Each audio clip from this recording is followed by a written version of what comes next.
Hello guys, welcome to my YouTube channel. तो आज की इस वीडियो में हम करने जा रहे हैं miscellaneous exercise of chapter 1 class 11th math. आज की इस वीडियो में हम करेंगे मिसलेनियस एक्सरसाइज का क्वेश्चन नंबर 1, 2 एंड 3। ठीक है, इससे प्रीवियस वीडियो का लिंक मैंने ऊपर सजेशन में दे दिया है। बाकी इस चैप्टर से रिलेटेड जितनी भी वीडियो है उन सब का लिंक डिस्क्रिप्शन बॉक्स में है। इसके अलावा जो स्टूडेंट्स इस चैनल पे पहली बार विजिट कर रहे हैं उन्हें मैं बता दूं कि इस चैनल पे हम क्लास 11th की कंप्लीट मैथ कर रहे हैं with all NCERT examples, questions and miscellaneous exercise. तो जिन लोगों को क्लास 11th की मैथ करनी है वो इस चैनल को सब्सक्राइब कर सकते हैं। अब चलते हैं क्वेश्चन नंबर 1 पे। पढ़ो क्या लिखा हुआ है। Decide among the following set which sets are subset of one and another. हमें इसमें 4 सेट गिवन है, A B C and D, जिसमें से बी सी एंड डी हमें रोस्टर फॉर्म में गिवन है एंड एक सेट ऐसा है जो हमें सेट बिल्डर फॉर्म में गिवन है। तो सबसे पहला काम क्या करते हैं, हम उस सेट को सबसे पहले हम रोस्टर फॉर्म में कन्वर्ट कर लेते हैं। ठीक है, स्टार्ट करते हैं। क्वेश्चन नंबर 1 का सॉल्यूशन किस तरह करेंगे। सबसे पहले हमें एक वो दे रखी है equation, x square minus 8x plus 12 is equals to 0। 8x को बीच से कैसे तोड़ेंगे, 6 एंड 2 में तोड़ दें।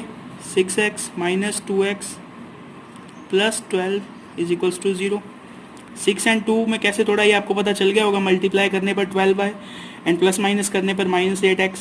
तो देखो इन दोनों का सम आ रहा है माइनस 8x और इन दोनों को मल्टीप्लाई करने पे क्या आ रहा है, माइनस 12। x कॉमन लिया, x माइनस 6 माइनस 2 कॉमन लिया, x minus 6 is equals to 0।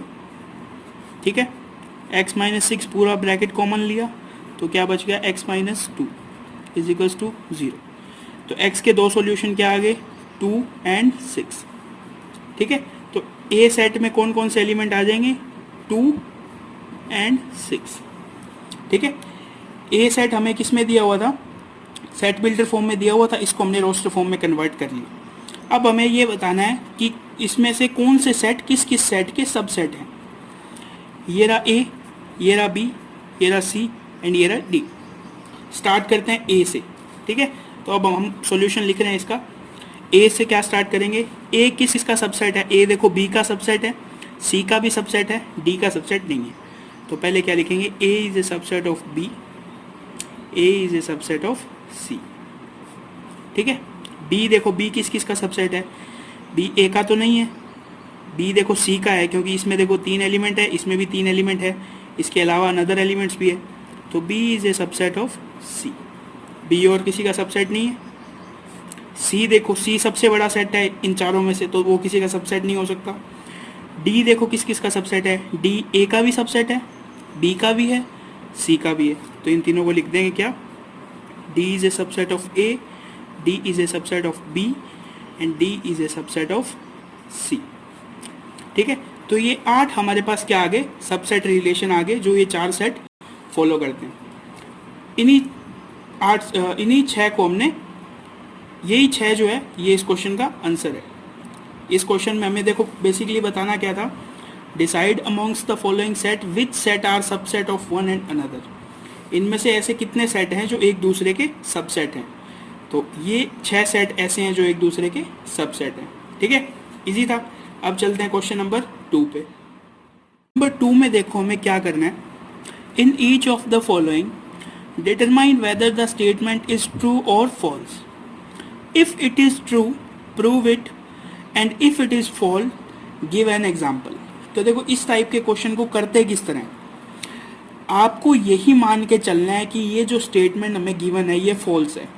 ठीक है, आप अपना पूरा एफर्ट लगा के भी अगर आप इसे फॉल्स प्रूव नहीं कर पाते हो तो ये स्टेटमेंट क्या होगी, ट्रू होगी। ठीक है, चलते हैं स्टेटमेंट नंबर 1 पे। हर एक स्टेटमेंट का हमें साथ में एग्जाम्पल भी देना है, इस क्वेश्चन का एम यही है। स्टार्ट करते हैं फर्स्ट स्टेटमेंट से, if x belongs to A. तो सबसे पहले क्या लेंगे, let x is equals to 1। x कोई एलिमेंट है, x बिलोंग्स टू ए, यानी a में हमें क्या चाहिए, एक x चाहिए और एक कोई और एलिमेंट हम ले लेते हैं। तो x belongs to a prove हो रहा है। a belongs to b, b एक ऐसा सेट है जिसके अंदर क्या है, एक तो यही है 1 2,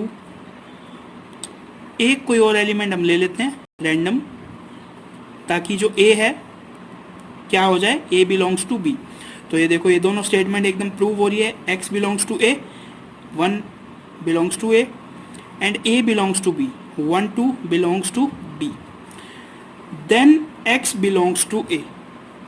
ये देखो एक्स बिलोंग्स टू बी, क्या एक्स बी से बिलोंग कर रहा है? नहीं कर रहा, तो ये स्टेटमेंट क्या हो जाएगी, फॉल्स हो जाएगी। समझे? हमें क्या प्रूव करना है, हमें यही प्रूव करना है एक एग्जांपल के थ्रू कि जो गिवन स्टेटमेंट है वो ट्रू है या फॉल्स। तो हमने सबसे पहले एक एग्जांपल लिया, एक्स को हमने 1 कंसीडर किया, एक सेट ऐसा ए बनाया जिसके अंदर एक्स बिलोंग्स टू ए था, फिर एक सेट बी बनाया जिसके अंदर ए बिलोंग्स टू बी था। अब हमें ये देखना है कि क्या एक्स बिलोंग करता है बी से, तो एक्स बिलोंग नहीं करेगा। अब आप यहाँ पे ये भी एग्जांपल ले सकते थे, बी में आप एक तो रख लेते 1 2 एंड एक एलिमेंट रख लेते 1, तो देखो एक्स बी से बिलोंग करेगा। ये भी एक एग्जांपल हो सकता था, लेकिन मैंने शुरू में क्या कहा, आपको ये मान के चलना है कि जितनी भी स्टेटमेंट हमें गिवन है वो सब फॉल्स हैं। ठीक है, यानी एक भी एग्जांपल अगर फॉल्स होता है तो जो गिवन स्टेटमेंट है वो फॉल्स होगी। ठीक है, अगर कोई भी एक ऐसा एग्जांपल नहीं है जो स्टेटमेंट को गलत साबित कर दे, तो वो स्टेटमेंट क्या होगी, ट्रू होगी। इसी के साथ चलते हैं क्वेश्चन नंबर 2 पे।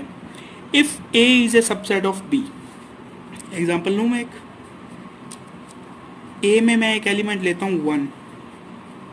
ठीक है, A is a subset of B का क्या मतलब है, ए में बी में 1 के सभी एलिमेंट है, 1 2 ले लेते हैं, तो देखो A is a subset of B.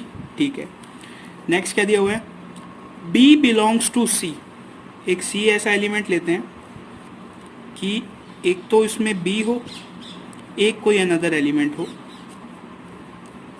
ठीक है, ये देखो A is a subset of B, एकदम सही है, and B belongs to C, ये भी बिल्कुल सही है।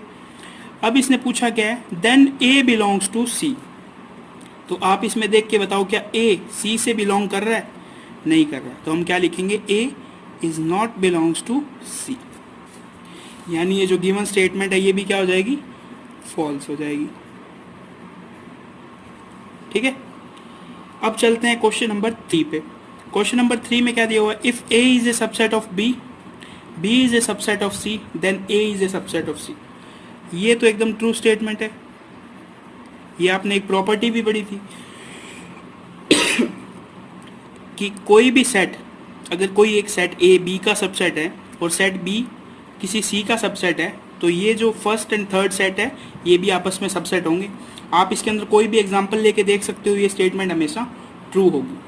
ठीक है, सीधा चलते हैं क्वेश्चन नंबर 4 पे। इसमें क्या दिया हुआ, A is not a subset of B. ठीक है, फोर्थ क्वेश्चन का एग्जांपल लेते हैं, A is not a subset of B, तो ए में मैंने लिया 1 और बी में मैंने क्या ले लिया 2 3, तो देखो A is not a subset of B. ठीक है, अब देखो आगे क्या दिया, B is not a subset of C. हमें एक ऐसा सेट सी लेना है, सी के अंदर मैं ले लेता हूँ 1 एंड 1 4 ले लेता हूँ। ठीक है, तो देखो A is not a subset of B and B is not a subset of C. ठीक है, एकदम स्टेटमेंट प्रूव हो रही है। अब देखो क्या प्रूव करना है हमें, then A is not a subset of C, लेकिन इस एग्जांपल में देखो ए तो सी का सबसेट है, हम क्या लिखेंगे, A is a subset of C. ये एग्जांपल तो बिल्कुल सही हो रहा है, लेकिन इसमें हमें क्या दे रखा है, इसमें हमें ये दे रखा है कि A is not a subset of C, तो ये स्टेटमेंट क्या हो जाएगी, फॉल्स। ठीक है, इसी तरह सेम होमवर्क है आपका ये, और ये भी आपका होमवर्क है। जितने भी होमवर्क के क्वेश्चंस हैं उनका आंसर डिस्क्रिप्शन बॉक्स में है। ये मैं आपको आपकी प्रैक्टिस के लिए दे रहा हूँ, आप पहले इन्हें खुद करके देखना, उसके बाद आप लोग डिस्क्रिप्शन बॉक्स चेक करना। अब चलते हैं क्वेश्चन नंबर 3 पे। अब देखिए क्वेश्चन नंबर 3। क्वेश्चन नंबर 3 में हमें क्या गिवन है, let A B C be the sets such that A union B is equals to A union C and A intersection B is equals to A intersection C, show that B is equals to C. इस type का question मैंने आपको miscellaneous example में करवाया था, ठीक है, same उसी टाइप का ये क्वेश्चन हमें फिर से करना है। मैंने आपको क्या बताया था, अगर हमें ये प्रूव करना है B इज टू सी, तो हम इसके बदले क्या प्रूव कर सकते हैं, B is a subset of C and C is a subset of B। अगर हमने ये स्टेटमेंट को प्रूव कर दिया तो हम क्या प्रूव कर देंगे, B is equals to C। ठीक है, अब देखते हैं कि हम इन दोनों स्टेटमेंट को प्रूव कैसे करेंगे। ठीक है, स्टार्ट करते हैं। Let x belongs to B। x हमने कोई एक एलिमेंट ले लिया, वो कहाँ से बिलोंग करता है, वो एक सेट B में है। ठीक है, अगर कोई एलिमेंट x B में है तो वो x A यूनियन B में भी होगा। सिंपल सी बात है। A यूनियन B को देखो हम क्या लिख सकते हैं, A यूनियन C। तो x belongs to A union C।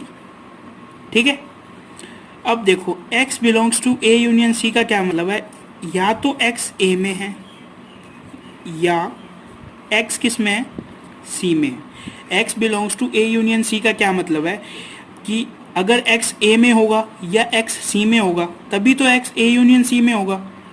ठीक है, तो हमने ये स्टेटमेंट ले ली कि x का इन दोनों में से एक सेट में होना ज़रूरी है। ठीक है, अभी इस स्टेटमेंट, अभी हम एक लेते हैं केस 1। केस 1 में हम लेते हैं x बिलोंग्स टू A। ये हमने एक बार सही मान लिया और ये इसको क्या मान लिया, गलत है। इन दोनों में से एक ही हो सकता है, तो हमने ये मान के चला भी x बिलोंग्स टू A है, ये केस 1 है। और यहाँ हमने देखो क्या लिखा हुआ है, x belongs to B। x belongs to A, x belongs to B का क्या मतलब है, x belongs to A intersection B।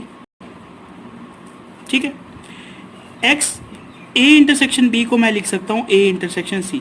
क्यों, क्योंकि ये हमें गिवन है। x belongs to A intersection C का क्या मतलब है, x बिलोंग्स टू C।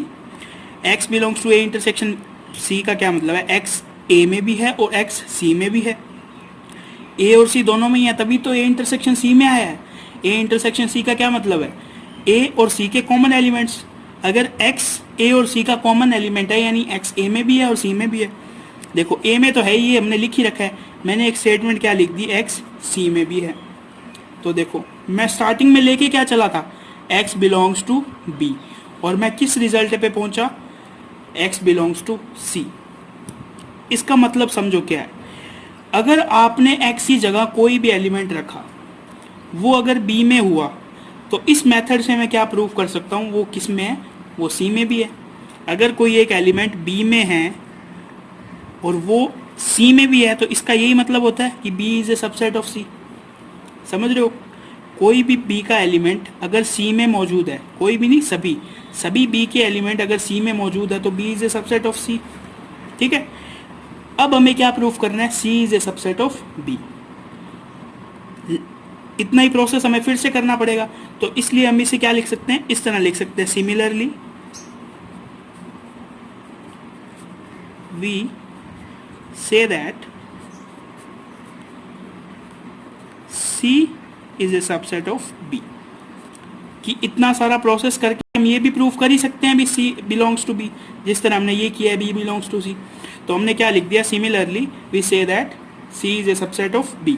इसे मानो इक्वेशन 1, इसे मानो इक्वेशन 2, लिख दो फ्रॉम इक्वेशन 1 एंड 2 क्या प्रूव हो गया, B is equals to C। यही हमें प्रूव करना था, लास्ट में लिख दो हेंस प्रूव्ड। तो इस टाइप के क्वेश्चन काफ़ी इंपॉर्टेंट है, 2-3 बार आ चुके हैं, एक बार एग्जाम्पल में भी आ गया, एक बार ये भी क्वेश्चन है। तो इस क्वेश्चन को आप अच्छी तरह प्रैक्टिस करना एक बार, ठीक है, बिना देखे भी एक बार नोटबुक में करने का ट्राई करना। तो आज की वीडियो में बस इतना ही, मिलते हैं नेक्स्ट वीडियो में। नेक्स्ट वीडियो में इससे आगे के क्वेश्चन करेंगे। Thanks for watching.